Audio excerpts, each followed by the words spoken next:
Assalamualaikum warahmatullahi wabarakatuh.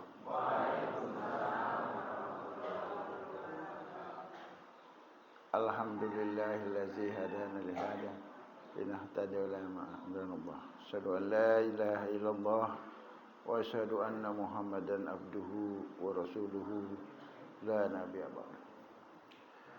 Bapak-bapak, ibu-ibu saudara yang berbahagia. Syukur alhamdulillah kita bisa berkumpul pada subuh pagi hari ini. Jadi saya ingat waktu masih masa-masa di kampung dulu di Kalimantan. Jadi kayaknya bapak saya itu tidak banyak ceramah. Tapi setiap menjelang azan itu kaki saya itu disenggol-senggol. Terus kita ya sambil ngantuk-ngantuk ke masjid, agak jauh juga masjidnya. Kemudian ketika saya lulus SR, di waktu itu belum ada SD ya, SR. Teman-teman saya itu masuk sekolah negeri. Nah, bapak saya ini pengurus Muhammadiyah, ikut muktamar sebelum Gestapo itu di Bandung. Itu masukkan kita di SMP Muhammadiyah. Nah, itu perasaan tersendiri tuh. Jadi masuknya nilai-nilai Islam itu banyak melalui pergaulan sehari-hari. Jadi kalau sudah menjelang lohor itu dari sekolah itu ke masjid itu berapa ratus meter itu berbaris sholat lohor gitu. Bahkan karena guru-guru kami itu dulu sebagian pernah ustadz di Gontor, pesantren Gontor. Itu pada hari tertentu itu kita nginap di sekolah itu, Pak. Muhadharah itu. Jadi tiap kelas itu disuruh pidato gitu. Nah, jadi itulah memang Bapak-bapak Ibu saudara sekalian. Setelah sholat itu kan kita itu kan sebenarnya sudah merasa sudah nyaman, Pak ya. Karena memang problem umat Islam itu kan hubungan timbal balik antara rukun iman dan rukun Islam gitu, Pak ya. Jadi bagaimana ini saling isi mengisi ya. Berhubungan sama timbal balik, iman itu menggerakkan untuk melaksanakan rukun Islam. Kita ambil contohnya sholat. Sholat itu memperkuat iman gitu. Saya ingat juga waktu masih mengajar di Universitas Muhammadiyah di waktu masa di Wiro Brajan. Itu ada mahasiswa yang kadang-kadang ya agak apa ya demonstratif gitu. Pak, sudah waktunya sholat azan. Dia belum selesai. Dia mau pamit duluan sholat. Lah biasalah mahasiswa kan suka aneh itu, Pak. Wah, itu sholat nomor 2. Ribut, Pak ya. Kok sholat kok nomor 2? Lah ya itu syahadatnya belum beres itu, Pak. Jadi terjadilah percekcokan nih. Yang nomor 1 mereka belum beres kok, Pak. Nah, dari guyon-guyon itu memang sholat itu kalau tidak disertakan dengan tauhid yang kuat, akidah yang kuat gitu loh. Itu kadang-kadang sudah takbir itu baca Al-Fatihah nyelonong pikiran macam-macam gitu, Pak ya. Ingat ini, ingat itu gitu ya. Mudah-mudahan ibu-ibu juga nggak ingat gitu masakannya sudah diambil apa belum gitu loh. Karena memang dalam sholat itu kan termasuk bagian terpenting itu bagaimana membawa alur pikiran kita, perasaan kita dengan bacaan sholat kita gitu loh. Kadang-kadang kan mulut bergerak sendiri, pikiran bergerak sendiri, hati bergerak sendiri gitu. Dan ini proses yang terus menerus. Jadi saya cuma mau cerita-cerita aja, Pak. Ini karena kan kita ini kan sudah sama-sama memahami apa itu Islam ya. Kemudian saya juga mau berpindah ke suasana, ini agak seru ini.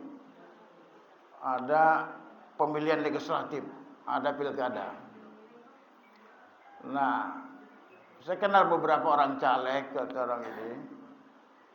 Pak ini politik Pak, iya saya tahu politik, saya ini alumni sospol, saya bilang, ngerti politik saya bilang. Politik itu harus menang Pak, iya saya tahu menang, tapi menangnya itu dengan cara apa gitu loh. Apakah asal menang? Enggak. Karena politik itu dimulai dengan cita-cita dulu. Cita-citanya apa? Ya rahmatan lil alamin. Cita-citanya apa? Beramal soleh. Nah, ini orang Islam. Lah Anda punya nggak program yang menerjemahkan amal soleh itu? Karena orang Islam itu kalau dia berkuasa, diteguhkan kekuasaan di muka bumi, maka yang pertama dilakukan itu adalah menegakkan sholat itu, mengajak beriman. Setelah itu baru makan siang gratis gitu ya. Jadi memang ini harus dikawal dulu nih. Makan siangnya kalau bisa ya makan siang jalan, sholat dulu gitu. Nah jadi saya bilang ada kemenangan yang sudah nyata di tangan kita. Kemenangan pilkada pileg itu kan ya bertarung dulu kan. Apalagi bertarungnya jor-joran pakai amplop apa segala macam. Apa? Ya. Teman saya nimpali. Lah itu ada suara azan itu. Hayya 'alal falah, hayya 'alas shalah. Itu kan mengajak kita untuk menang. Nah, dia baru agak ini, Pak. Karena kan kadang-kadang kalau orang aktif di politik itu sudah mabuk ya. Pak Agung paham betul ya. Banyak temannya yang aktif di politik. Suka mabuk itu. Jadi mencari kemenangan di politik itu belum tentu digunakan dengan cara yang benar. Belum tentu kalau menang itu apakah digunakan untuk melakukan amal soleh. Kemudian kemenangan yang nyata di genggaman kita kadang-kadang disepelekan gitu Pak. Ya asal sholat gitu kan. Jadi begitu juga waktu dialog-dialog mahasiswa. Nah kita ini pemenang. Tapi kan kita harus bersaing Pak. Kata mahasiswa, lah iya bersaing. Bersaing apa? Ya memperebutkan sajadah saya bilang. Sama barisan sab deh.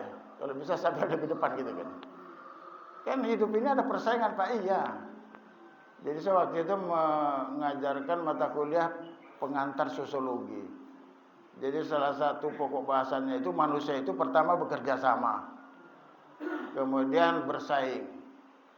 Setelah bersaing terjadi konflik. Setelah terjadi konflik rujuk. Kalau bisa rujuk, kadang-kadang konfliknya ini mandek di konflik, tidak ada yang bisa rujuk. Saya terangkan itu bisa terjadi dalam kehidupan rumah tangga, bisa terjadi dalam pertemanan, bisa terjadi dalam organisasi apapun. Nah ini apa Pak yang kita persaingkan? Ya itu saya bilang, bersaing nyampe masjid sebelum azan. Jadi itulah Bapak-bapak, maksud saya ada pemahaman yang harus kita terus berikan kepada anak muda. Apa namanya Gen Z ya, milenium dan sebagainya itu. Jadi harus terus dibenahi karena proses tarik menarik ini terus terjadi. Bagaimana menjadi setiap hari ya, dengan menegakkan sholat, mendirikan sholat itu dan ke masjid, alam perasaan itu terentek ing hati itu loh. Itu saya ini udah pemenang. Jadi tidak ada mentalitas apa jalan itu ngelokro atau mentalitas pecundang atau apa istilahnya gitu. Ya kita pemenang. Kenapa? Karena sudah sholat. Nah jadi itu yang pertama yang kalau Bapak Ibu saya kira sudah itu kan urusan sudah anulah. Yang saya memang mau sampaikan ini bagaimana kita terus mengkomunikasikan ini kepada generasi-generasi muda Pak. Itu yang jadi masalah gitu loh. Sehingga mereka itu datang ke masjid itu tidak karena terpaksa gitu loh. Tetapi betul-betul karena satu kerinduan gitu loh Pak. Satu kerinduan. Itulah yang karena selama itu ada insya Allah apa ya, kehidupan kita itu akan tetap apa ya, keridhaan Allah itu selalu turun. Karena rahmat Allah ini kan juga akan tergantung kepada bagaimana kelakuan, perilaku dari umat manusia di situ. Konon di Arab Saudi itu sekarang ini kan menjadi negara petrodolar, Pak ya. Jadi minyak gas mubinya itu kan udah biasa banyak gitu kan. Kalau negara di Qatar itu Arab Saudi. Itu kan ada doa-doa kealiman, kesohehan dari generasi terdahulu. Nah begitu juga kita di Indonesia ini saya kira. Karena generasi sekarang ini kan banyak sekali dikotori oleh ya perkembangan teknologi. Saya mau cerita sedikit. Waktu saya mahasiswa dulu, ada satu buku yang selalu selalu kita diskusikan. Kebetulan buku itu bahasa Inggris tapi sudah diterjemahkan oleh dosen kami, Profesor Mulyarto. Bukunya itu judulnya Memudarnya Masyarakat Tradisional. Judulnya itu The Passing of Traditional Society. Jadi masyarakat tradisional itu nanti katanya akan bergeser. Jadi kan kalau dulu masyarakat tradisional itu orang di rumahnya itu bisa nanam sayur, di belakang rumahnya itu angon bebek, ayam segala macam, kambing gitu loh. Jadi banyak sembakonya itu ya nggak banyak, beli ke pasar gitu loh, punya sendiri. Kemudian ke masjid bulan puasa itu ya luar biasa, Ramadan itu banyak kue makanan gitu. Tetapi menurut penelitian beberapa itu di beberapa negara Timur Tengah, di Indonesia memang nggak ada sih. Itu sejak adanya radio, mulai bergeser, pola hubungan itu bergeser. Nah radio itu menyebabkan mereka itu hubungannya itu menjadi meluas gitu, Pak. Jadi sifat-sifat ketradisionalannya itu sudah mulai dianggap berkurang. Nah sekarang bapak-bapak, ibu-ibu, sekarang ini kan sudah mengalami lompatan dari radio ke televisi, dari ke televisi ke HP. HP ini kan sebenarnya tidak terlalu hebat kalau tidak ada internet. Ya katanya kan kita kemana-mana nggak perlu lagi nonton TV lah ya, di HP aja. Mau muratal, mau ngaji juga udahlah ada di HP. Nah ini kan kemajuan internet ini artinya banyak sekali perubahan dalam masyarakat.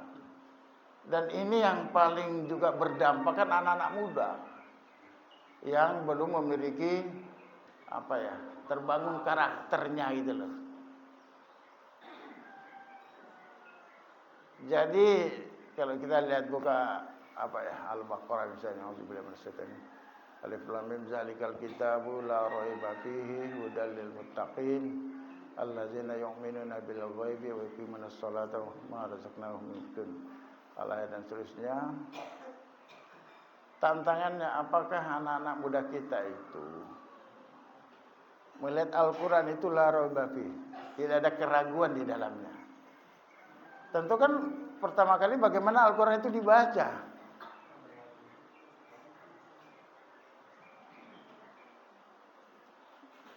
Jadi Al-Quran itu kan harus dibaca.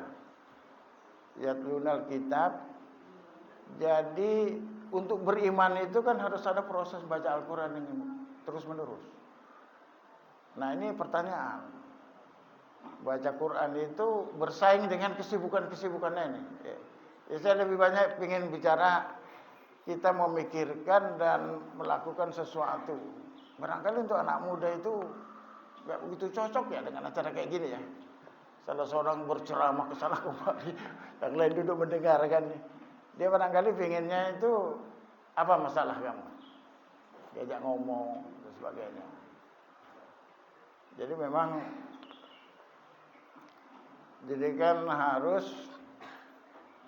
allazina yu'minuna bil ghaibi wa yuqimunas shalah. Jadi sholat ini kan harus dengan beriman kepada yang gaib gitu. Nah, apakah anak-anak muda kita ini ikut sholat itu karena sudah memang meyakini itu, sampai pada wabil akhiratihum yuqinun. Karena kan begini, rukun iman itu kan sesuatu kebenaran yang tidak ada buktinya. Beda dengan Pak Agung ini, kalau bimbing tugas akhir mahasiswa itu kan harus ada pembuktian itu. Ada hipotesa, ada data, diuji dulu, bahkan pakai rumus statistik. Kalau terbukti baru diterima kebenaran. Kalau beriman itu bagaimana membuktikan? Apa harus ke akhirat dulu? Gimana caranya kembali? Belum ada Pak ya? Belum ada yang mendapat balas gitu. Nah ini sekira untuk anak-anak muda ini kan sesuatu yang sangat menantang gitu ya. Bagaimana meyakini. Meyakini itu kan beda banget. Kalau orang bertanya misalnya kita tarik kepada sekarang. Apa iya nanti makan siang gratis ini bisa menjangkau semua anak-anak sampai ke pesantren. Semua ibu-ibu yang hamil. Semua balita yang stunting. Yang katanya masih 21%, bayangkan itu. Bahkan tempat saya pernah tanya dokter berapa stuntingnya sini. Itu masih 24%. 4 anak, 1 kekurangan gizi. Lalu pertanyaannya, sampai percaya ini makan siang akan berkelanjutan nih. APBN kita kan juga berat. Ya jadi apa? Ya mungkin. Mungkin ya mungkin tidak kan gitu. Kita nggak bisa, kok nggak mungkin ya nggak bisa, presidennya serius banget kok, menterinya kerja keras, ya mungkin saja. Tapi apa? Ya mungkin saja enggak. Ya kenapa juga ini belum terjadi kok gitu loh. Karena itu kita perlu pembuktian. Tapi kalau kita bicara iman, mungkin nggak nanti waciloko kalau nggak percaya. Ya untuk apa sholat, untuk apa puasa kalau nggak yakin bahwa nanti akan mendapat ganjaran gitu kan. Keyakinan itu kan sesuatu yang terdalam nggak bisa ditawar. Bahkan zaman sahabat Nabi itu, itu diuji dengan disiksa dulu kan.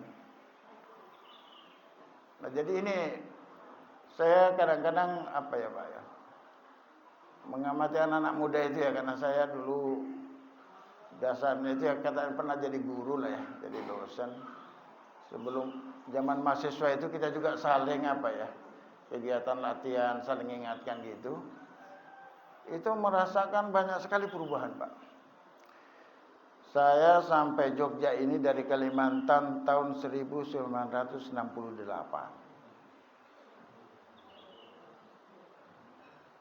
Waktu itu salah satu peristiwanya nggak lama setelah saya nyampe Jogja itu, Menteri Dalam Negeri meninggal. Letnan Jenderal Basuki Rahmat, digantikan oleh Letnan Jenderal Amir Mahmud. Saya amati masyarakat di daerah istimewa Jogja ini dari 6869 sampai belakang ini banyak sekali perubahan anak-anak mudanya. Ya memang di Jogja ini kan juga kedatangan banyak orang dari seluruh Indonesia. Ada yang begono, ada yang begini macam-macam gitu ya. Nah saya melihat kok tantangan itu semakin berat Pak. Dibandingkan dulu. Dulu itu guru itu kok rasanya pendidik betul loh Pak. Mohon maaf ya saya nggak ngeritik guru ini. Jadi di sekolah saya itu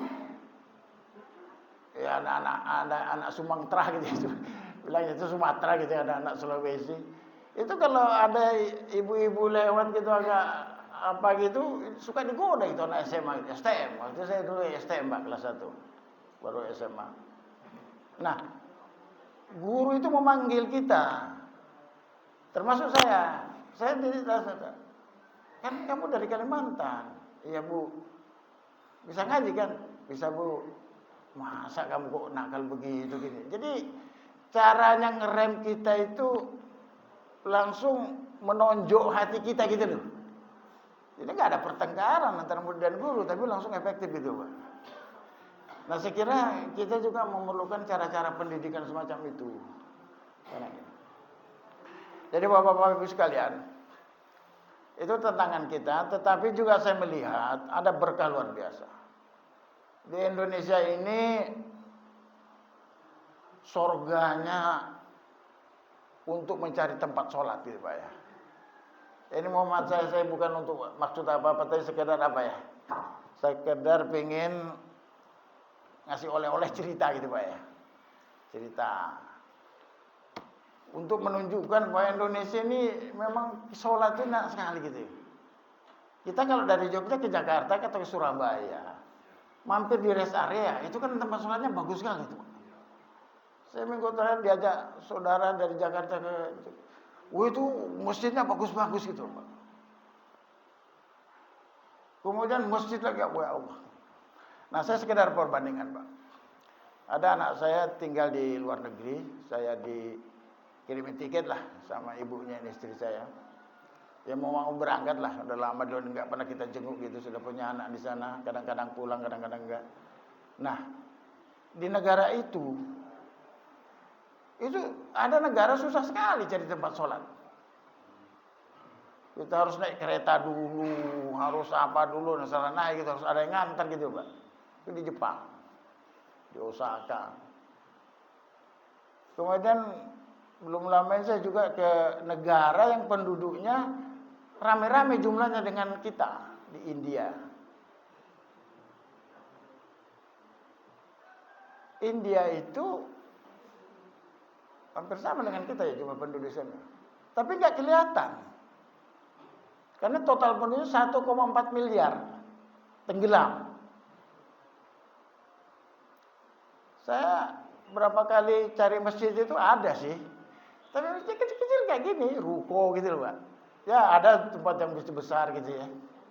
Jadi, kebetulan tempatnya itu komunitas Islamnya banyak lah. Jadi saya sholat Jumat di sana, ya masih terasa lah, antara lebih enak di sana lah. Tapi jauh sekali dibandingkan dengan di India itu loh, Pak. Lah kita kemana-mana masjid, kemana-mana masjid gitu loh. Jadi maksud saya, ya Allah ini kita diberi rahmat luar biasa gitu ya. Kadang-kadang juga mendengar ceramah-ceramah di konten-konten itu ya. Ada beberapa penceramah menyebut, waduh di negara kita loh, ya benar gitu. Nah itu kan berarti kita punya kesempatan untuk untuk melakukan sosialisasi. Dalam konsep sosial itu sosialisasi, terinternalisasi dalam dirinya, masuk dalam hatinya, menjadi kebiasaan, supaya anak-anak muda ini ya memang hatinya di masjid. Ya memang ini nggak gampang ucapkan ya. Saya waktu tinggal di Jogja itu kayaknya agak gampang lah ya, membawa anak ke masjid gitu. Tapi setelah saya tugas ke Jakarta gitu, wah berat juga tantangannya gitu. Karena juga situasinya kan berbeda, ya. Ukuran kotanya berbeda, dinamika orangnya berbeda. Nah kita sekarang ini, kota-kota di Indonesia itu kan semakin bergerak menjadi kota yang sangat besar. Nah, saya katakan dulu waktu saya pertama nyampe ke Jogja, ini kita kalau datang ke sini itu pamit dulu. Ya beda dengan sekarang ya. Ukuran kota semakin membesar gitu. Artinya gejala metropolitan itu semakin semakin terus berkembang dan tantangannya lebih banyak lah. Bapak-bapak Ibu sekalian, jadi saya melihat ada tantangan, ada peluang emas ya. Ada peluang bahwa kita ini sangat guyup. Kita ini begitu terpanggil, tinggal bagaimana membuat kegiatan. Bapak Ibu sekalian, kebetulan saya juga masih sering datang ke pesantren mahasiswa di Jalan Kaliurang itu. Itu pesantren dulu didirikan oleh tokoh-tokoh Islam, Pak Amin, Pak Watik, Pak Sairul Alim, Pak Saifullah, Pak Syafi'i Ma'arif sebagainya.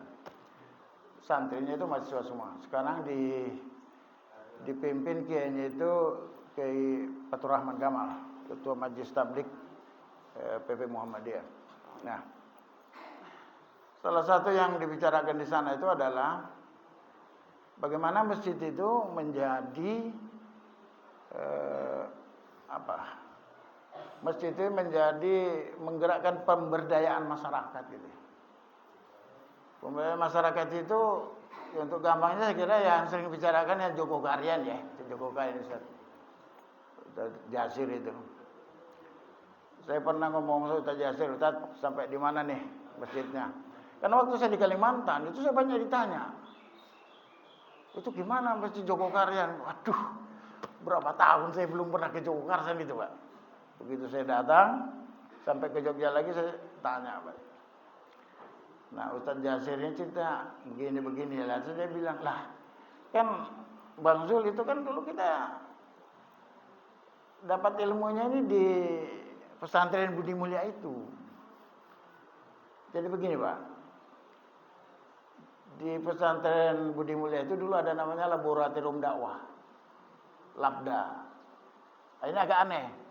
Laboratorium kan biasanya di kampus Pak ya, ada preparator gitu lah. Karena salah satu penggeraknya itu memang dokter Ahmad Watik, Pratiknya itu. Pak Watik dulu pengurus Muhammadiyah, terakhir beliau sekretarisnya Pak Habibie, presiden. Jadi konsepnya itu berdakwah itu adalah seperti ngobati orang sakit. Jadi diperiksa dulu. Diukur tensinya, tekanan darahnya, diukur ya segala macam lah ya. Kalau kita ke puskesmas lah. Nah kan baru didiagnosa. Didiagnosa itu dianalisa ini apa penyakitnya. Kan ditanya juga. Nah setelah itu kan baru ditentukan terapinya, apa obatnya. Jadi Pak Watik ini mengambil analogi berdakwah itu seperti itu. Nggak bisa datang-datang langsung disemprot aja dengan ceramah ini ceramah itu gitu loh. Ceramah dulu udah didengar orang berapa kali, ini sudah ganti penceramah, itu lagi yang diceramahkan sampai orang. Nah jadi maksudnya itu kegiatan dakwah itu harus ada penelitian dulu, diteliti. Kemudian direncanakan apa kegiatannya, baru dikelola manajemen kegiatan. Nah maka dulu berkembanglah yang namanya pelatihan, penelitian, dan perencanaan dakwah. Latihan penelitian LPPD. Itu Pak Agung itu dulu pernah menjadi pendukungnya itu, karena komandan pelatihannya itu Masa itu Hule almarhum. Ya. Jadi intinya itu kalau masjid itu mau menjadi penggerak masyarakat ada tiga yang harus dipunyai. Pertama dalam takmir itu harus ada divisi penelitian. Ya divisi penelitian nanya masyarakat Islam masjid itu berapa orang Islamnya, berapa yang sudah sholat, berapa yang belum. Nah tentu ada masalah. Gimana nanya? Ini bapak ini udah sholat belum? Ibu itu sholat belum? Nah itu memang harus ada teknik pengumpulan data. Di Jogokarian itu mereka pintar. Anak-anak kecil didatangi. Bapak mungkin sholat orang. Ibu sholat orang. Oh ya. Jadi ya nggak mungkin kita langsung nanya kan ke bapaknya.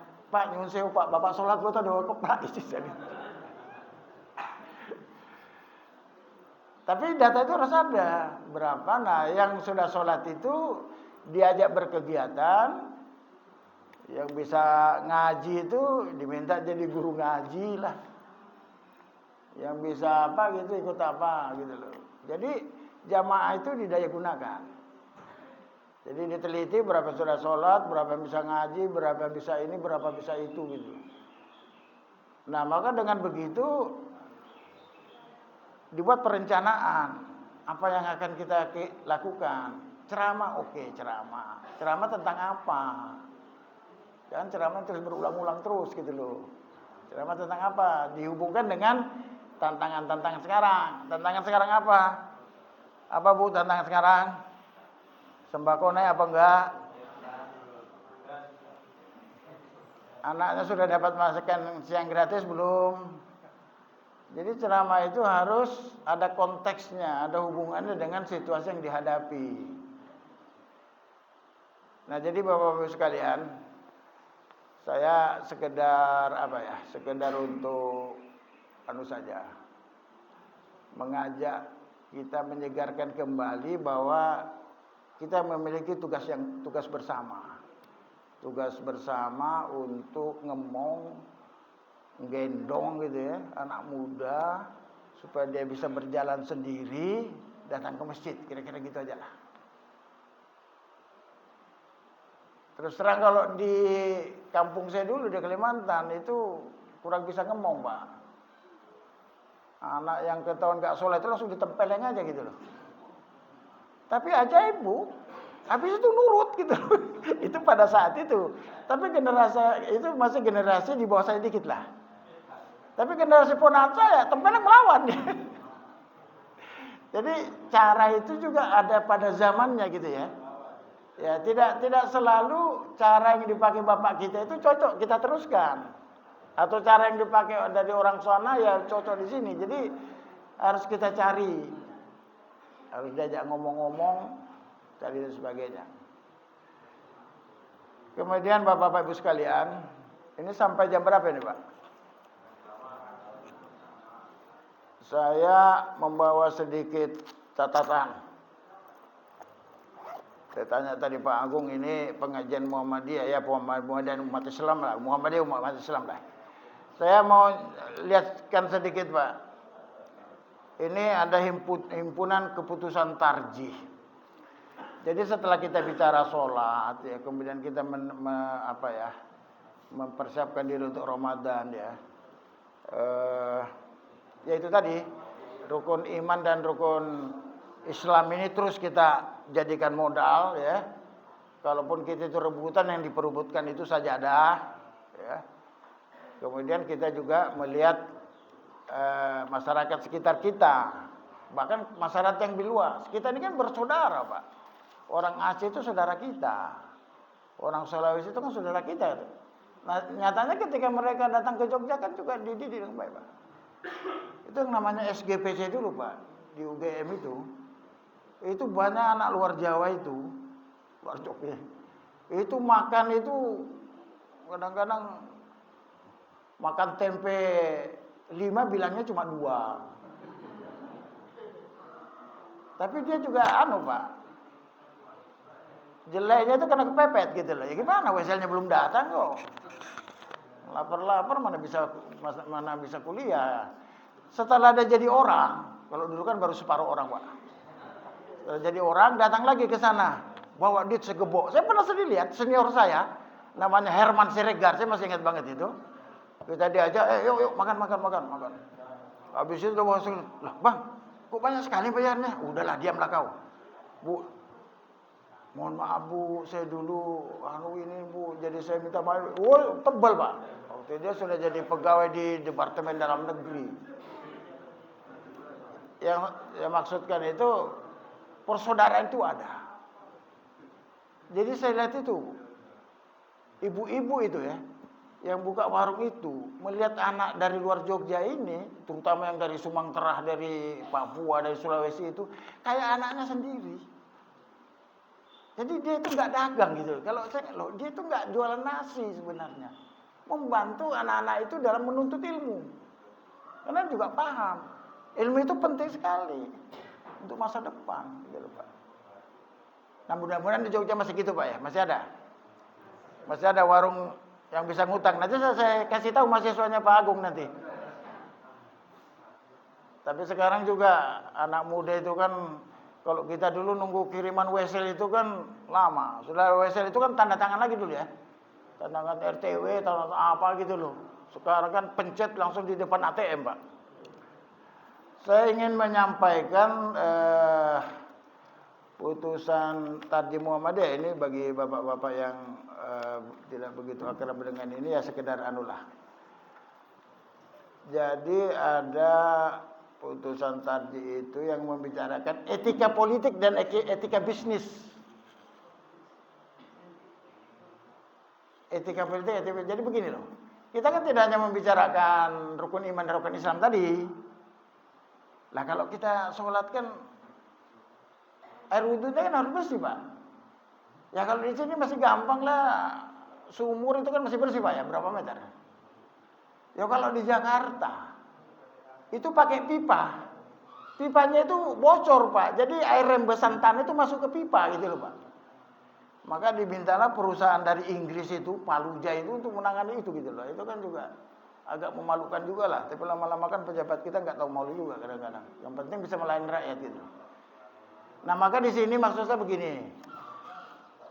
Yang saya menarik di sini, saya baca-baca ini etika dalam berpolitik itu, karena begini Pak, siapa yang Bapak Ibu pilih kemarin ketika pilpres, pileg, pilkada, pilkodok ada nggak Pak? Nggak ada pilkodok ya. Tapi kadang-kadang ada juga gitu kayak hasilnya kayak pilkodok gitu Pak. Itu prinsip keadilan. Kemudian prinsip uhuwah persaudaraan. Prinsip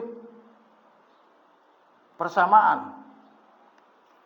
Kemudian ada musyawarah. Jadi saya buka-buka ini. Ini warga Muhammad yang berpolitik apa baca ini juga gitu loh Pak. Karena kok semakin banyak berpolitik itu kok kayak homo ini lupus gitu loh. Manusia satu menerkam manusia yang lain gitu loh. Ya, sama caleg kadang-kadang sikut-sikutan gitu ya. Tapi udahlah, itu urusan mereka lah, nggak usah kita urus lah ya. Tapi maksud saya, bagaimana itu anak muda kita tidak ketularan gitu loh Pak. Karena saya amati kadang-kadang anak muda itu bahagia sekali kalau YMT yang membawakan tas politisi kita. Ya kan politisi harum. Ya kalau politisi busuk gimana? Anak muda kita kan apa? Ini busuk jangan ikut menyebar gitu loh Pak. Nah begitu juga di sini ada etika bisnis ya. Nah ini saya mengingatkan aja nanti bapak-bapak yang pengurus nanti coba diperbincangkan lah putusan Tarji ini tentang etika politik dan etika bisnis karena begini. Kita begitu disayang Allah diberi kemudahan yang sangat mudah untuk melaksanakan sholat. Saya gambarkan tadi. Bahkan saya pernah dengan cerita-cerita teman yang rombongan ke luar negeri. Saking lamanya sholat terlambat, sholat sarah kiblat apa, sholatnya di bandara. Bandara sana di Eropa. Ada di Eropa Timur itu. Itu sholat itu langsung dikurung oleh satpamnya sana Pak. Wah ini apa-apaan gitu loh. Nah untung ada dari kedutaan besar yang menjelaskan gitu loh. Jadi saya gambarkan saking gitu. Tapi Allah itu kan memang menjaga Islam ini. Kita lihat Uni Soviet ya. Uni Soviet Rusia itu. Uni Soviet sebelum bubar itu kan. Sekarang menjadi Chechnya, menjadi yang perang-perangan sekarang ini dah. Rusia dengan Ukraina dan sebagainya itu. Ternyata dengan bubarnya Uni Soviet itu kan semakin banyak. Bahwa orang yang belajar Islam, mengamalkan Islam di negeri itu juga cukup banyak. Ya. Termasuk, padahal itu komunisme Pak. Leninisme, Stalin itu kan. Komunisme yang dirumuskan Karl Marx, Friedrich Engels. Itu mereka terapkan gitu. Dan kejam sekali. Berapa juta manusia yang dibunuh gitu. Itu dampaknya kan sampai ke Indonesia tuh. Yang kita alami tahun 50-an sampai 65 kan begitu kan. Karena ada pejuang-pejuang di Indonesia terpengaruh dengan paham komunis itu. Nah ini juga satu catatan perlu diwaspadai supaya nggak bangkit kembali. Karena itu pernah membuat persoalan yang sangat rumit di negeri kita itu. Nah tetapi maksudnya Islam tetap muncul. Nah jadi begini, saya kok termasuk orang yang masih terus optimis bahwa insya Allah di Indonesia ini Islam akan tetap tegak. Ya'lu wa la yu'la alai dengan catatan kita memang terus berusaha. Jadi bagaimana kita beragama, kehidupan beragama kita tidak banyak diganggu lah oleh kekuasaan ya Pak. Tapi kalau kita bicara politiknya, ya kadang-kadang orang oon. Oon itu apa Pak Agung? Oon. Hah? Tante saya tuh kalau lihat ponakannya agak bego gitu, bilang oon kamu nak.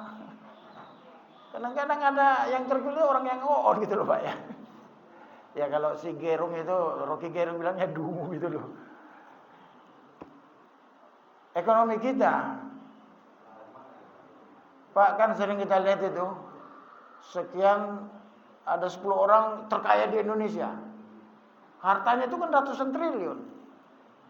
Itu kan sederhana aja, betapa tidak adilnya negeri ini kan. Orang mencari penghasilan 5 juta, 7 juta sebulan aja jungkir balik. Ada orang yang ratusan triliun itu. Nah dalam rukun iman kan memang ada Pak yang disebut bagaimana bagaimana merubah takdir itu. Saya ingat ceramahnya Pak Kunto Wijoyo itu. Pak Kunto Wijoyo salah seorang dosen yang mubalik lah di Jogja yang dulu sangat banyak membimbing kita itu. Pak Kunto itu selalu mengutip ceramahnya Pak Cokro Aminoto, ya, karena saya juga pernah ngaji Cokro Aminoto. Yang selalu dikutip Pak Cokro itu adalah itu ayat yang bagaimana merubah nasib satu kaum. Nasib satu kaum itu tidak akan berubah kalau dia tidak berusaha merubahnya. Jadi kita harus bersama-sama. Kalau dalam skala kecil Pak, saya kadang-kadang ini karena sudah purna-purna nggak punya tugas lagi, saya belajar sendiri. Salah satu lihat konten gitu. Saya perhatikan misalnya gubernur Jawa Barat yang terpilih. Itu ternyata dulu hidupnya miskin sekali, menderita sekali gitu loh. Dedi siapa? Deddy Mulyadi ya? Tapi Mas Agung ini Mas Farid, Deddy Mulyadi itu ketua alumni HMI Jawa Barat. Saya pernah datang ke Purwakarta itu, acara Jawa Barat. Jadi aneh gitu Pak. Jadi maksud saya begini loh. Ada orang berusaha merubah nasibnya secara individu, berhasil. Kita nggak bicara politiknya. Contoh lain, ada yang sering nongol di TV atau di konten itu, yang menyebabkan gas naik susah dicari itu siapa namanya? Siapa? Lupa saya mesti kan HMI, saya dulu pengurus HMI Pak, tapi Bahlil apa Bahlul itu. Tapi satu Pak, saya kalau lihat wajahnya, saya kadang-kadang gimana sih kok ada anak HMI kayak gini jadi.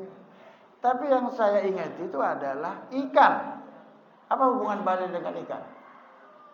Dia bisa begitu karena makan ikan Pak, di Papua, Sulawesi Tenggara. Dia kan bolak-balik ke situ kebetulan.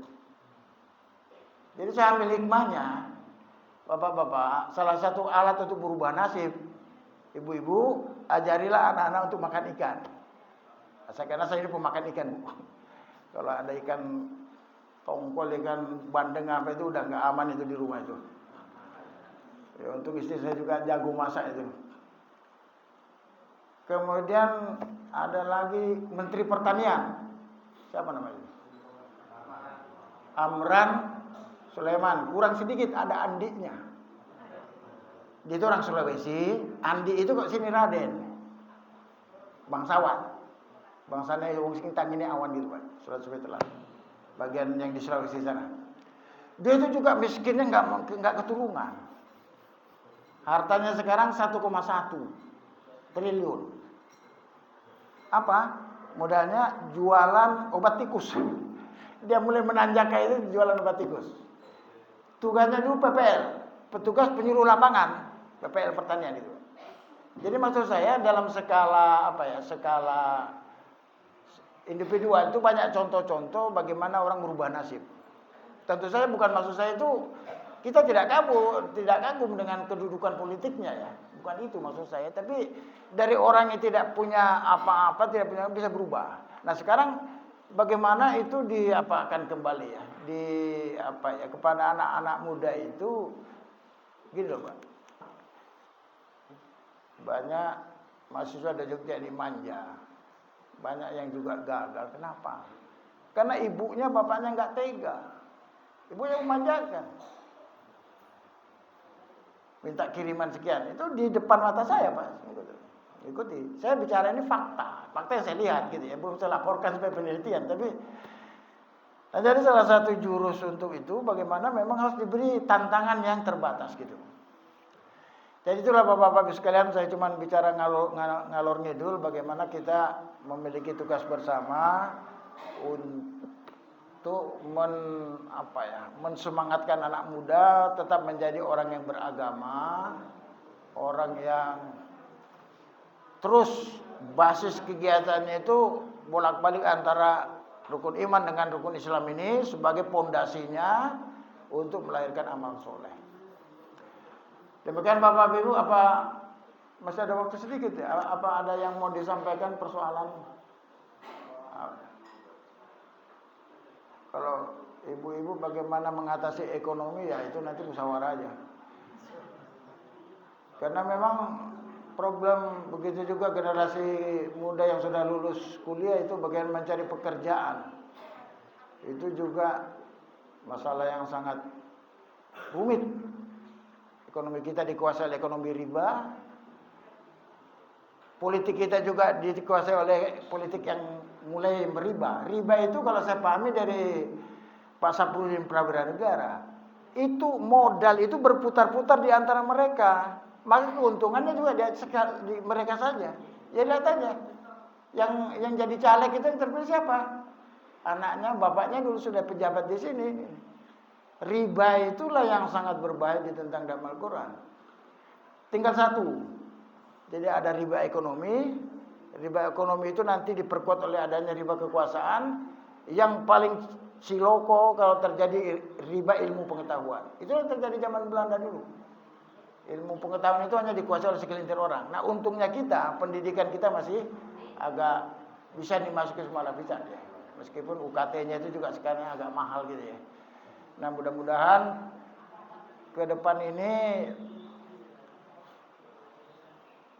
kita ini bisa apa ya?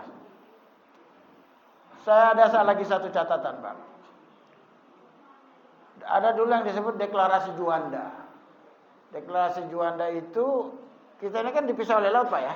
Pulau Jawa, Sumatera kan, ada Selat Sunda, ada Kalimantan, ada Laut Jala, ada Sulawesi, ada Selat Sunda. Nah, oleh deklarasi Juanda yang pisah ini kan dibuat menjadi lingkaran, menjadi satu kesatuan. Jadi laut itu bagian dari kita. Beda dengan di India. Di India itu semuanya lahan, tanah. Baru pantai gitu. Kalau kita, tanah kita yang luas ini belah-belah oleh laut. Nah, laut itu salah satu kekayaannya kan ikan itu. Banyak biota laut sebagainya. Ini yang kelihatan kayak ini. Dan itu tahun 8 berapa ya? 57, 84 apa ya? Itu resmi bahwa kita diakui oleh hukum laut itu UNCLOS itu ya. Diakui oleh hukum laut internasional PBB bahwa Indonesia ini memang. Jadi mestinya kapal-kapal yang lewat di Selat Malaka, Selat Sunda, Selat Sulawesi, Selat Lombok itu kan dipajak itu nggak apa-apa sebenarnya. Oh itu laut kita. Cuman kan laut kita ini kan apa ya? Kurang terpelihara, kurang terjangkau. Nah ini barangkali juga perlu diberikan semangat pada anak bunda bahwa Indonesia ini negara kepulauan, negara maritim. Kenapa terlalu ke darat? Termasuk tentara kita itu terlalu apa ya? Terlalu angkatan darat yang kuat ya. Karena gara-gara PKI itu, karena komunis itu. Tahun 70-an itu kan problem terbesar di Indonesia kan bagaimana komunisme tidak muncul lagi. Dan itu kan adanya di daratan gitu loh. Nah sekarang titi wancine, tiba waktunya bagaimana negara kepulauan. Berapa bulan yang lalu ada pengurus Muhammadiyah di kabupaten saya itu, di Kalimantan Selatan, Tanah Bumbu, bersilaturahmi ke pengurus Muhammadiyah Sleman, PDM Sleman. Mereka rombongan guru-guru. Itu ada keinginan bagaimana caranya ada tukar menukar guru lah. Guru-guru di Sleman yang apa ya, yang pengalaman ngajarnya lebih ini bisa ditugaskan ke sana barang 3 bulan apa setengah tahun gitu. Insya Allah kalau keluarga di sana siap untuk menampung tinggal di rumahnya sana. Sebaliknya juga guru-guru di sana. Jadi kita ini apa Pak? Ta'aruf antar pulau ini masih agak kurang. Ta'aruf itu kan dimiliki oleh apa nih? Ada pemuda-pemuda mulai nikah sini. Kan ta'aruf itu kan soalnya kalau ada mau kenal-kenalan untuk menikah kan ta'aruf. Nah yang paling lemah kita itu adalah ta'aruf kebangsaan. Bagaimana persaudaraan tingkat kebangsaan itu kita kembangkan. Jadi Bapak Ibu sekalian, saya simpulkan kembali apa yang saya bicarakan bahwa kita ini bagaimana agenda kita zalikal kita mulai robafi, bagaimana meneruskan kepada anak muda la robafi. Jadi Al-Quran itu betul-betul dibaca, dipelajari sehingga tidak ada keraguan. Hudal lil muttaqin. Bagaimana anak-anak muda kita itu bisa mengidentifikasi sebagai orang yang muttaqin, orang beriman. Jadi kan kalau dalam pendidikan itu kan harus ada citra diri. Saya ini siapa? Orang kadang-kadang banyak saya ini tenaga profesional. Saya ini. Yang pertama kali saya ini orang beriman. Baru kemudian memiliki keterampilan sebagai apa soal pekerjaannya. Jadi yang beriman mendirikan sholat,